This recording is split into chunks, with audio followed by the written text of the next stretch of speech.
John Abraham और सर्वरी की action thriller movie वेदा जो अब ZEE5 पर रिलीज हो गई है। जब ये मूवी सिनेमा में रिलीज हुई थी तो तब इस मूवी को कुछ खास रिस्पांस नहीं मिला था और तब स्त्री 2 मूवी भी सिनेमा में रिलीज हुई थी जो बहुत ही ज़्यादा सुपर डुपर हिट रही थी और उस मूवी को बहुत ही अच्छा रिस्पांस मिला था। तो इस वजह से ये मूवी थोड़ी और ज़्यादा ही पिट गई और साथ में अक्षय कुमार की खेल खेल में भी मूवी रिलीज हुई थी और वो भी पिट गई। तो वेदा मूवी सिनेमा में तो चली नहीं लेकिन अब OTT पर रिलीज हो गई है। तो चलिए बात करते हैं कैसी है ये मूवी, आपको देखनी चाहिए या नहीं। ये मूवी ट्रू इवेंट से इंस्पायर्ड है जिसमें राजस्थान की कहानी दिखाई है और इस मूवी में कास्टिज्म पर फोकस किया गया है। वेदा नाम की एक लड़की जिसको कुछ लोग मारना चाहते हैं और वेदा के साथ एक आदमी है जिसका नाम है अभिमन्यु जो वेदा को उन लोगों से बचा रहा है। अब ये लोग हैं कौन, वेदा के पीछे क्यों पड़े हैं और अभिमन्यु वेदा को क्यों बचा रहा है, ये आप इस मूवी में ही देखना। जिस बीच हमें एक्शन और अच्छा खासा खून खराबा देखने मिलता है। इस मूवी का टॉपिक एकदम ही सही है जिस पर वैसे पहले भी बहुत सारी मूवीज बनी है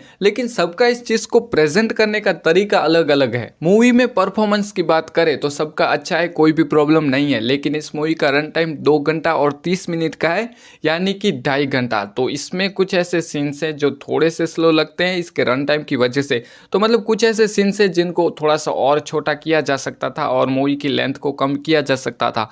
और वैसे मूवी में जहाँ तक मुझे याद आ रहा है 2 सॉन्ग्स हैं तो उनकी भी वैसे कुछ खास ज़रूरत नहीं थी। तो ये मूवी आराम से 1 घंटा और 50 मिनट या फिर 2 घंटे की हो सकती थी, लेकिन फिर भी ठीक है। बाकी जो सारी चीज़ें वो मूवी को कवर कर लेती हैं तो मूवी को देखते समय बहुत ज़्यादा बोर नहीं होते हैं। अब बात करें एक्शन की तो वो एकदम ही अच्छा है, बेस्ट है, लेकिन इसमें भी थोड़े बहुत लूप होल्स हैं। जैसे कि कुछ एक्शन सीन्स थोड़े से ओवर लगते हैं। मतलब कि अगर समझ लो कि कोई 2 कैरेक्टर हैं जो एक दूसरे से ब्रूटली तरीके से लड़ रहे हैं लेकिन फिर भी हमें ऐसा लगता है कि वो एक दूसरे के लिए नहीं लड़ रहे हैं, एक दूसरे के उनकी दुश्मनी इसलिए नहीं लड़ रहे हैं बल्कि वो हमें दिखाना चाह रहे हैं कि वो लड़ रहे हैं। हमें वो फील हो जाता है। सीन्स को स्लो मोशन में हमें अच्छे लगे इस तरीके से हमारे सामने प्रेजेंट करना। और पता है ये सारी जो चीज़ें वो हम कब नोटिस करते हैं, जब हम मूवी को रियलिटी से कंपेयर करें। जो कि वैसे कहा जाता है कि मूवी को कभी रियलिटी से कंपेयर नहीं करना चाहिए, लेकिन फिर भी हमारे दिमाग में तो यही आता है ना कि क्या रियल में भी ऐसा हो सकता है।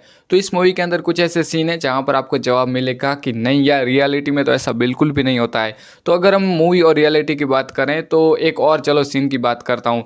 जैसे कि ऐसा होता है ना कि मूवी में कोई हीरो कहीं पर फंस गया है और उसके ऊपर 3-4 या फिर बहुत सारे लोग बंदूक लेकर खड़े हैं। तो इस मूवी के अंदर जो वो हीरो कर रहा है ऐसा अगर कोई रियल में करे ना तो मैं कहता हूँ कि तुरंत 1-2 सेकंड में ही वो टपक जाएगा। तो ऐसी सारी जो चीज़ें, पर ठीक है, फिर भी मैं ये नहीं कहूँगा कि ये मूवी का एकदम ही बहुत ही बड़ा नेगेटिव पॉइंट है, क्योंकि हमें पता है कि ये एक मूवी है और मूवी और रियलिटी में फ़र्क होती है। तो ये वैसे कंपैरिजन करनी नहीं चाहिए, लेकिन हमारे दिमाग में तो ये ऑटोमेटिक आ ही जाता है कि यार असल में ऐसा थोड़ी ना होता है। पर हाँ, जैसा मैंने आपको पहले ही कहा कि जैसे भी थे फिर भी एक्शन सीन्स अच्छे थे, वो आपको बोर नहीं करेंगे। और अगर आप जॉन अब्राहम के एक बहुत ही बड़े वाले फ़ैन हो तो इस मूवी को जरूर से देखो, आपको ये मूवी बहुत बहुत ज़्यादा पसंद आएगी। और मुझे भी ये मूवी पसंद आई, लाइक 1 टाइम वॉच। मैं इस मूवी को ओवरऑल 7 आउट ऑफ 10 की रेटिंग देना पसंद करूंगा। और इस मूवी के अंदर जैसा मैंने आपको पहले बताया कि थोड़ा बहुत खून खराबा है और थोड़े बहुत वायलेंस वाले सीन है। तो इसको अगर आप आप ही डिसाइड कर लो कि आपको अपनी फैमिली के साथ देखना है या नहीं। बाकी कोई अडल्ट सीन वगैरह नहीं है, तो आप डिसाइड कर लेना कि आपको क्या करना है। मिलते हैं नेक्स्ट वीडियो में।